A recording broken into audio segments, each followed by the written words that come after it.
Hello guys, welcome to my channel. तो आज की video the smile has left your eyes drama explanation series की part 5 video होने वाली है। तो अगर आपने इस ड्रामा एक्सप्लेनेशन सीरीज की मेरे पिछले वीडियोस नहीं देखे तो मैं आपको रिकमेंड करूंगी कि ये वीडियो देखने से पहले आप इस ड्रामा एक्सप्लेनेशन सीरीज की मेरे पिछले वीडियोस को देख ले। पिछले सारी ही वीडियोस की लिंक आपको इस वीडियो के डिस्क्रिप्शन में मिल जाएंगी और वहाँ से उन वीडियोस को देख सकते हो। और वीडियो शुरू करने से पहले मैं आपको बता दूं कि आप मुझे मेरे टेलीग्राम चैनल में ज्वाइन कर सकते हैं। मेरे टेलीग्राम चैनल का नेम है ड्रामा संकी और आप मुझे इंस्टाग्राम में भी फॉलो कर सकते हैं। मेरी इंस्टाग्राम आईडी है @dramasanki। तो जल्दी से जल्दी मुझे ज्वाइन कर लेना ताकि आपको मेरी वीडियो की नोटिफिकेशन सबसे पहले मिल जाए। तो विदाउट एनी डिले चलो आज की वीडियो स्टार्ट करते हैं। तो पिछले एपिसोड में हमने देखा था कि पुलिस मूयोंग को मीयोन के मर्डर केस में अरेस्ट करके पुलिस स्टेशन ले जाती है और उधर जिनकुक यूरी के स्टेटमेंट को रिकॉर्ड करता है। तभी जिनकुक के पास उसकी फ्रेंड सोजंग, जिसको कि जिनकुक ने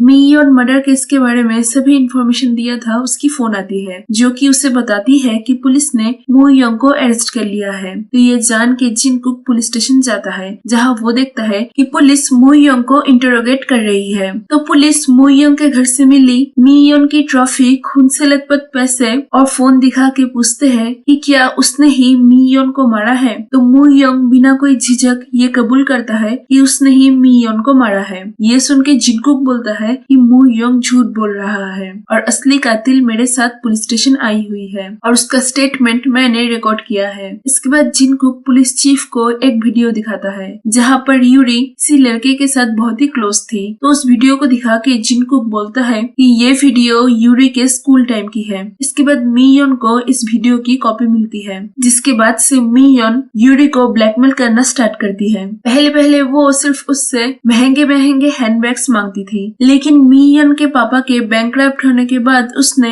यूरी से बहुत सारे पैसों का डिमांड किया था। तो ये सब कुछ प्रूफ देख के चीफ टीम लीडर ली को बहुत कुछ सुनाते हैं, क्योंकि उसने पहले सांगहुन को और फिर मूयोंग को किलर बता के गलती किया है, जिसकी वजह से मीडिया अब उन सब के ऊपर कीचड़ उछाल रही है गलत लोगों को पकड़ने के लिए। तो चीफ से डांट सुन के टीम लीडर ली जिनकुक के ऊपर बहुत ही गुस्सा हो जाते हैं, क्योंकि जिनकुक ने मूयोंग को अरेस्ट करने से पहले नहीं बताया था कि यूरी असली कातिल है। इसके बाद छोरेंग और बाकी के डिटेक्टिव्स यूरी के स्टेटमेंट को सुनते हैं, जहाँ पे यूरी ने बोला था कि मीयोन लास्ट में उससे बहुत ही सारे पैसे मांग रही थी और उसे थ्रेट भी दे रही थी कि अगर यूरी ने उसको पैसे नहीं दिए तो वो उस वीडियो को यूरी के माँ के हॉस्पिटल के वेबसाइट में पोस्ट कर देगी। फिर एक दिन यूरी को पता चलता है कि मीयोन मर गई है और पुलिस को लग रहा है कि शायद सांगहुन ने मीयोन को मारा है। इस न्यूज को पाके यूरी खुश हो जाती है, क्योंकि तब उसे ये याद नहीं था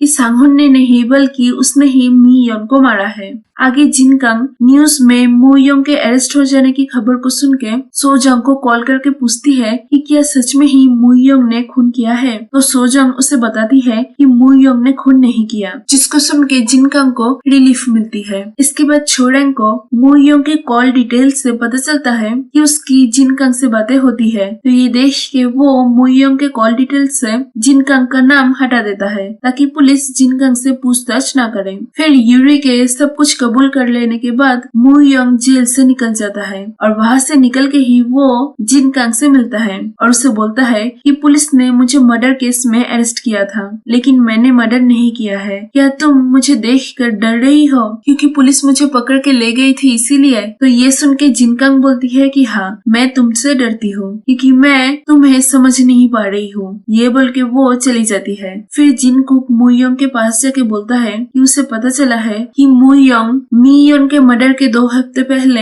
ड्रंक हालत में मीयोन को उसके घर में लेके गया था। इसके आंसर में मूयोंग बोलता है कि हाँ, वो गया था। यहाँ हम फ्लैशबैक की एक सीन में देखते हैं कि मूयोंग मीयोन को यूरी को ब्लैकमेल करते हुए देख लेता है। इसके बाद मीयोन को ड्रंक हालत में मूयोंग उसके घर ले जाता है। वहाँ मूयोंग मीयोन के घर के सिक्योरिटी कोड को देख लेता है और उससे ये भी जान लेता है कि उसके घर के सामने सभी सीसीटीवी फेक है। इसके बाद घर पहुंच के मीयोन मूयोंग के क्लोज आने की कोशिश करती है। तभी मूयोंग मीयोन के फोन में यूरी के वो वीडियो को देखता है, जिसको दिखा के मीयोन यूरी को ब्लैकमेल करती थी। उसको देख के मूयोंग वहाँ से चला जाता है और फिर यूरी को मीयोन का सिक्योरिटी कोड बता बताता है। यह सीन प्रेजेंट में आती है और जिनकुक बोलता है कि इन्वेस्टिगेट करके मुझे पता चला कि मर्डर के दिन यूरी ने तुम्हें कॉल किया था। तो मुयोंग बताता है कि हाँ, उसने मुझे कॉल किया था और बताया था कि वो मियोन को देख रही है और उसकी आवाज से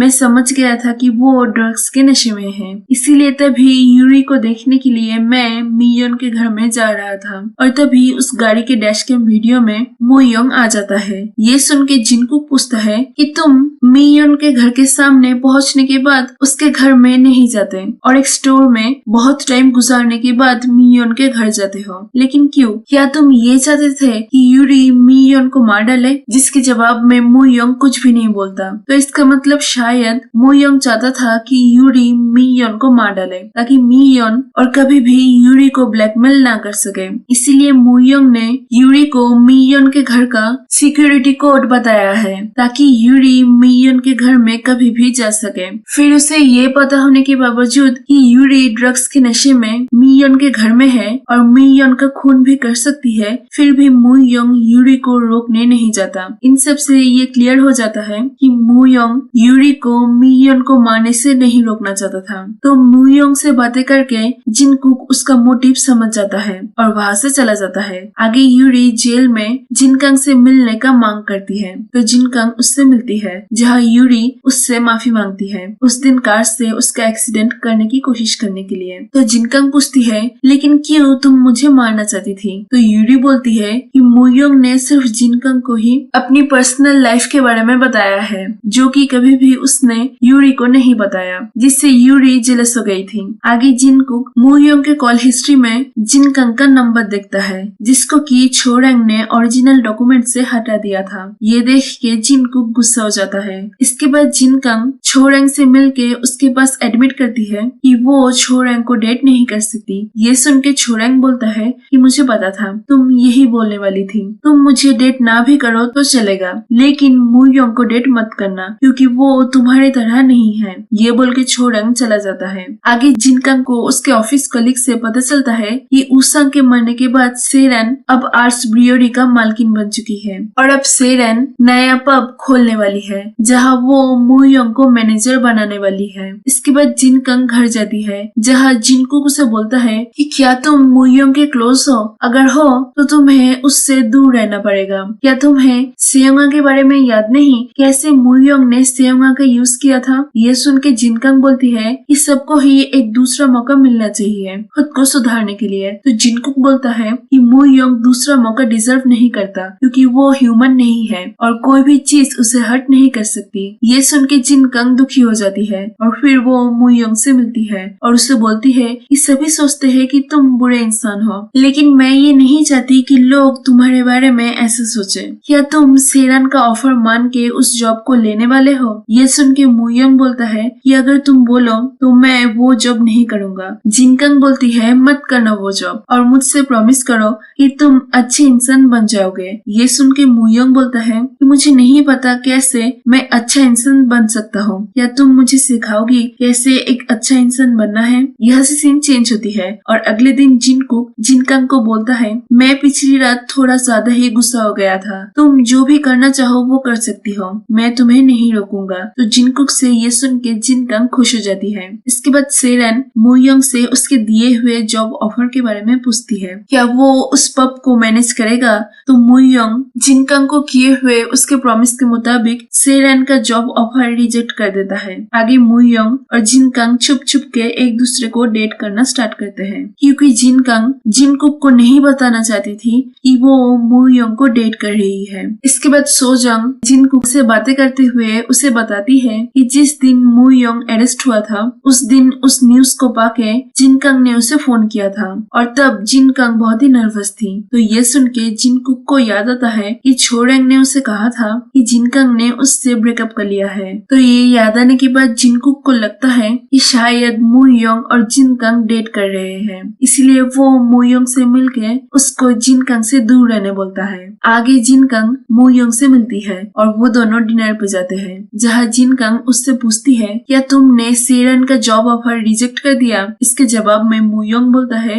हाँ, मैंने ऑफर रिजेक्ट कर दिया, लेकिन क्यों, तुम नहीं चाहती कि मैं वहाँ काम करूँ। इसके जवाब में जिनकंग बोलती है कि मैं नहीं चाहती तुम सेरन जैसे किसी पावरफुल लोगों के साथ काम करो। आगे बातें करते हुए मुयोंग बोलता है कि तुमने पहले भी मुझे देखकर स्माइल किया था। ये बोल के मुयोंग जिनकंग को याद दिलाता है कि पिछली बार जब मुयोंग जिनकंग को घर छोड़ने गया था तब मुयोंग ने उसकी बिल्ली का नाम जिनकंग रखा है। ये सुन के जिनकंग ने एग्जैक्ट 3 सेकंड बाद स्माइल किया था। तो मुयोंग की मेमोरी इतनी अच्छी है ये देख के जिनकंग इम्प्रेस्ड हो जाती है। आगे सेरेन मुयोंग से मिलके उससे पूछती है क्यों तुमने मेरा जॉब ऑफर रिजेक्ट कर दिया। तो मुयोंग बोलता है कि मैं अब अच्छा इंसान बन रहा हूँ, तो शायद ये जॉब उस प्रोसेस के आड़े आ सकता है। इसको सुन के सेरेन बोलती है कि हम दोनों एक जैसे हैं और हम दोनों कभी भी इंसान नहीं बन सकते। ये सुन के मुयोंग कुछ भी ना बोल के वहाँ से चला जाता है। अगले दिन सुबह मुयोंग फिर से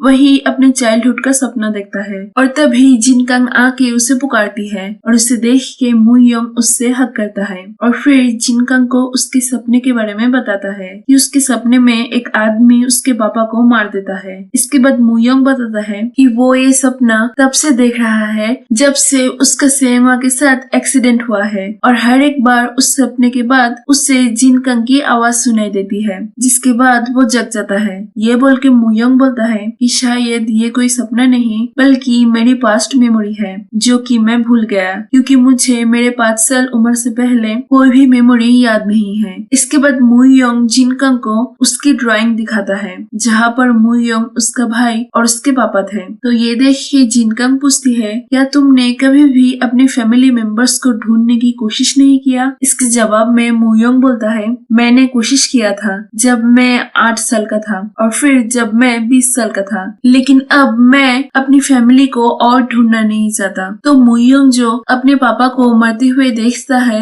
उसे ये नहीं पता कि क्या वो उसका एक सपना है या फिर उसकी पास्ट मेमोरी, और वो अब तक ये नहीं जानता कि उसकी फैमिली कहाँ पर है। मुयोंग से ये सब कुछ सुन के जिनकंग उसे संभालती है और फिर वो घर जाती है जहाँ जिनकुक उसे बोलता है कि उन दोनों को हर साल की तरह इस साल भी टेम्पल जाना होगा, लेकिन जिनकंग बोलती है कि वो इस बार टेम्पल नहीं जा सकती क्योंकि उसे ऑफिस में काम है। फिर हम देखते हैं कि जिनकंग मुयोंग के साथ है और उसने जिनकुक से झूठ बोला था। वो मुयोंग के साथ रहना चाहती थी, इसीलिए वो जिनकुक के साथ टेम्पल नहीं जाती। तो मुयोंग जिनकंग से पूछता है कि क्यों जिनकुक और वो हर साल इसी वक्त टेम्पल जाते हैं। तो इसको सुन के जिनकंग बोलती है कि उसे नहीं पता क्यों वो दोनों टेम्पल जाते हैं। आगे जिनकंग मुयोंग के साथ हेसन जाती है जहाँ पर पहले मुयोंग और उसकी फैमिली रहते थे। तो उस जगह को देख के जिनकंग को पुरानी कुछ भी बातें याद नहीं आती और मुयोंग जिनकंग को